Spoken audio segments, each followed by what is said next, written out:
സുഹൃത്തുക്കളെ, നിങ്ങൾ ഈ കാണുന്ന മുന്തിരിങ്ങ ഒരു പ്രത്യേകതരം മുന്തിരിങ്ങയാണ്. അപ്പൊ ഇതിന്റെ പേര് സ്കപ്പർനോങ് എന്നാണ് പറയുന്നത്. സ്കപ്പർനോങ്. അപ്പൊ ഇതൊരു വെറൈറ്റി ഓഫ് മസ്കഡീൻ ഗ്രേപ്പ്. മസ്കഡീൻ എന്ന് പറഞ്ഞൊരു ഗ്രേപ്പ് ഉണ്ട്. അത് കൂടുതലും സൗത്ത് ഈസ്റ്റ് അമേരിക്കയിലാണ് കൂടുതലും ഉണ്ടാകുന്നത്. അപ്പൊ അവിടെ ഉണ്ടാകുന്ന മസ്കഡീൻ ഗ്രേപ്പിന്റെ ഒരു വെറൈറ്റിയാണ് സ്കപ്പർനോങ്. അപ്പൊ ഈ പേര് വരാൻ കാര്യം, അവിടെ നോർത്ത് കരോളിന എന്നൊരു സ്റ്റേറ്റ് ഉണ്ട്. അവിടെ ഒരു സ്കപ്പർനോങ് എന്ന് പറഞ്ഞൊരു റിവർ ഉണ്ട്.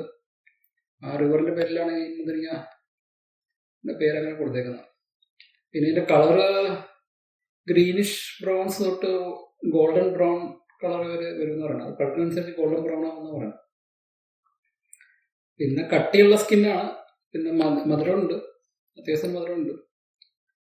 കൂടുതലും snacking, home made jams, jellies, juices, wines, അതിനൊക്കെയാണ് ഉപയോഗിക്കുന്നത്.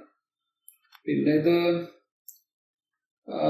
1500 കൊല്ലം പഴക്കമുള്ള വെറൈറ്റി എന്ന് പറയുന്നത്. എയർലൂം വെറൈറ്റിയാണ്. പിന്നെ ഇത് സെൽഫ് ഫെർട്ടൈൽ വെറൈറ്റിയാണ്. എന്ന് പറഞ്ഞാൽ സാധാരണ ഗ്രേപ്സിൽ നമ്മൾ തൈ പിടിക്കാൻ പോയി കഴിഞ്ഞാൽ മെയില് ഫീമെയില് എന്നൊക്കെ പറഞ്ഞിട്ടുണ്ടാവും. അപ്പൊ ഇതിലാണെങ്കിൽ, ഈ സ്കപ്പർനോങ് വെറൈറ്റിയിലാണെങ്കിൽ നമ്മൾ അങ്ങനെ അന്വേഷിച്ചിട്ടുണ്ട്. എല്ലാം തന്നെ ആൻഡ്രോജനസ് പോലെയാണ്. അത് നട്ടു കഴിഞ്ഞാൽ ഉണ്ടാവും. അതാണ് സെൽഫ് ഫെർട്ടൈൽ എന്ന് ഉദ്ദേശിക്കുന്നത്. പിന്നെ നമ്മുടെ നാട്ടിലും ഉണ്ടാവും, ട്രോപ്പിക്കൽ ക്ലൈമറ്റിലൊക്കെ ഉണ്ടാവും, നന്നായിട്ട് വളരും.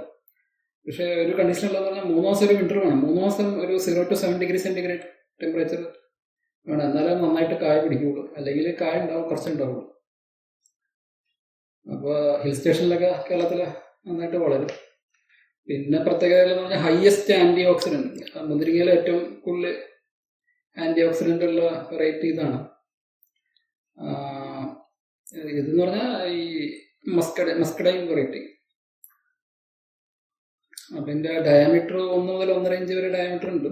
പിന്നെ ഫൈബർ കണ്ടന്റ് കൂടുതലാണ്. പിന്നെ ഇലാജിക് ആസിഡ് എന്ന സംഭവമുണ്ട്, അതിൻ്റെ അകത്തുണ്ടെന്ന് ആന്റി ക്യാൻസർ ആണ്. പിന്നെ ആന്റി ഇൻഫ്ലമേറ്ററി, ആന്റി ബാക്ടീരിയൽ, അതൊക്കെ ഉണ്ട്. ആ പ്രോപ്പർട്ടീസ് ഒക്കെ ഉണ്ട്. ഇതിനെല്ലാം റിസർച്ച് റെഫറൻസ് ഉണ്ട്, അത് ഞാൻ ഡിസ്ക്രിപ്ഷനിൽ ഇട്ടേക്കാം. പിന്നെ ഏറ്റവും പ്രത്യേകത എന്ന് പറഞ്ഞാൽ ഈസി ടു ഗ്രോ ആണ്, പെസ്റ്റ് ഫ്രീ ആണ്, set it and forget it എന്നുള്ള മോഡലാണ്.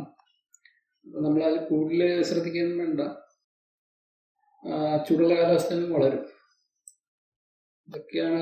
പിന്നെ മറ്റേ യൂറോപ്യൻ ഗ്രേപ്സിനുള്ള പോലെ ബാക്ടീരിയൽ ഡിസീസ് ഒന്നും വരില്ല. ഇതൊക്കെയാണ് എൻ്റെ പ്രത്യേകതകൾ. പിന്നെ മെയിനായിട്ട് പറയാനുള്ള കാര്യങ്ങൾ ഇതൊക്കെയാണ്. ഞാൻ പറഞ്ഞു കട്ട് ചെയ്ത് കാണിക്കാം.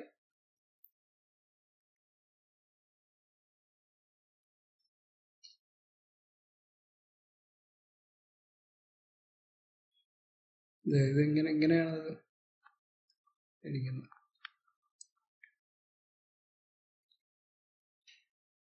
അപ്പോൾ ഇത് നമ്മുടെ നാട്ടിലും ഇത് വെച്ചുപിടിപ്പിക്കാൻ ശ്രമിക്കുക. ഇതൊക്കെയാണ് ഇതിനെപ്പറ്റി പ്രധാനമായിട്ട് പറയാനുള്ളത്. കുരു ഞാൻ നേരത്തെ എടുത്ത് ഞാൻ കാണിക്കാം.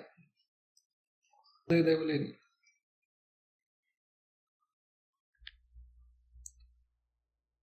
ഇത് മുളക്കോട്ട്. ഇത് ഒത്തിരി പേര് യൂട്യൂബിൽ വീഡിയോ ഒക്കെ ഉണ്ടാക്കിയിട്ടുണ്ട്, കുരു എങ്ങനെ മുളപ്പിക്കേണ്ടതെന്ന്. അപ്പം നമ്മുടെ നാട്ടിലും പിടിപ്പിക്കാവുന്നതാണ്. എല്ലാവരും ശ്രദ്ധിക്കുക. മസ്കഡൈൻ ഗ്രേപ്പിൻ്റെ സ്കപ്പർനോങ് എന്ന് പറഞ്ഞ വെറൈറ്റി.